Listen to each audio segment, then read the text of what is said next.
जरा इमेजिन कीजिए, देश में करोड़ों लोग जिस ऐप का इस्तेमाल करते हैं उसे अचानक बंद कर दिया जाए। वजह कोई राष्ट्रीय सुरक्षा संकट नहीं, कोई दंगा नहीं, बल्कि एक एग्जाम हो। जी हाँ, नीट री एग्जाम से पहले भारत सरकार ने टेलीग्राम पर अस्थायी रूप से रोक लगा दी है। 21 जून को होने वाली परीक्षा तक ही नहीं, बल्कि उसके बाद 22 जून तक ऐप की पहुंच सीमित रहेगी। इतना ही नहीं, टेलीग्राम का सबसे चर्चित फीचर मैसेज एडिट करने का ऑप्शन 30 जून तक बंद रहेगा। तो आज हम बात करेंगे कि क्या टेलीग्राम सच में पेपर लीक का सबसे बड़ा हथियार बन गया था, या फिर सरकार एक ऐसे सिस्टम को बचाने की कोशिश कर रही है जिसकी विश्वसनीयता पहले ही सवालों के घेरे में।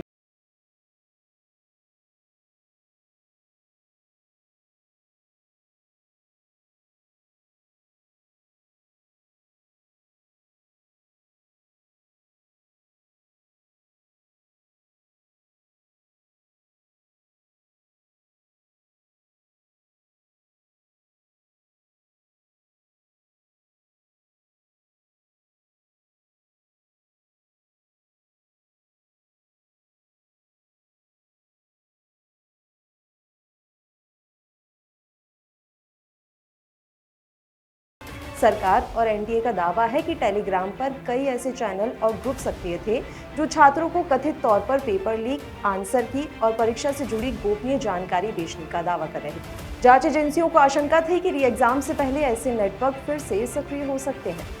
लेकिन इस पूरे मामले में सबसे दिलचस्प बात टेलीग्राम का मैसेज एडिट फीचर है।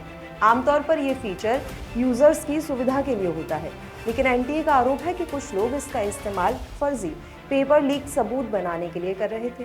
तरीका बेहद आसान था। पहले किसी पुराने मैसेज में सामान्य पीडीएफ या कोई साधारण फाइल डाली जाती थी।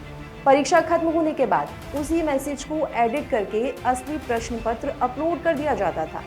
क्योंकि टेलीग्राम पुराने टाइम स्टैम्प को बरकरार रखता है, इसलिए ऐसा लगता था कि प्रश्न पत्र परीक्षा से पहले ही अपलोड कर दिया गया था। यही वजह है कि सरकार ने सिर्फ ऐप पर टेम्पररी रोक ही नहीं लगाई, बल्कि मैसेज एडिट फीचर को भी 30 जून तक बंद करने का निर्देश दिया है। लेकिन यहाँ एक बड़ा सवाल भी खड़ा होता है, क्या पेपर लीक की समस्या का समाधान टेलीग्राम को बंद करने से हो जाएगा? क्योंकि टेलीग्राम सिर्फ एक प्लेटफॉर्म है। अगर कोई संगठित गिरोह परीक्षा में गड़बड़ी करना चाहता है तो उसके पास दूसरे प्लेटफॉर्म, वीपीएन या कई अन्य डिजिटल रास्ते भी मौजूद हैं। यानी असली लड़ाई टेलीग्राम से नहीं, बल्कि इस पूरे इकोसिस्टम से है जो छात्रों की मेहनत को बेचने की कोशिश करता है। और शायद यही वजह है कि फैसला सिर्फ एक टेक्नोलॉजी स्टोरी नहीं, बल्कि भरोसे की कहानी बन गया है। पिछले कुछ वर्षों में प्रतियोगी परीक्षाओं को लेकर बार बार सवाल उठ रहे हैं। ऐसे में सरकार इस बार कोई जोखिम नहीं लेना चाहती। दूसरी तरफ विशेषज्ञों का मानना है कि किसी बड़े प्लेटफॉर्म पर रोक लगाना एक असाधारण कदम है, जिसकी जरूरत तभी पड़ती है जब व्यवस्था को गंभीर खतरा महसूस हो। खैर, 21 जून को लाखों छात्र परीक्षा देंगे, 22 जून को टेलीग्राम की रोक हट सकती है, 30 जून के बाद एडिट फीचर भी वापस आ सकता है। लेकिन असली परीक्षा सिर्फ छात्रों की नहीं है। असली परीक्षा एनटीए, सरकार और पूरे परीक्षा तंत्र की भी है। क्योंकि अगर एक परीक्षा को सुरक्षित करने के लिए पूरे देश में एक लोकप्रिय ऐप को रोकना पड़ जाए, तो सवाल सिर्फ पेपर लीक पर नहीं उठता। सवाल उस भरोसे पर उठता है जिसे बेचने की कोशिश की जा रही है। और यही इस पूरी कहानी का सबसे बड़ा एंगल है। टेलीग्राम बंद हो जाएगा, लेकिन क्या पेपर लीक का डर भी बंद होगा?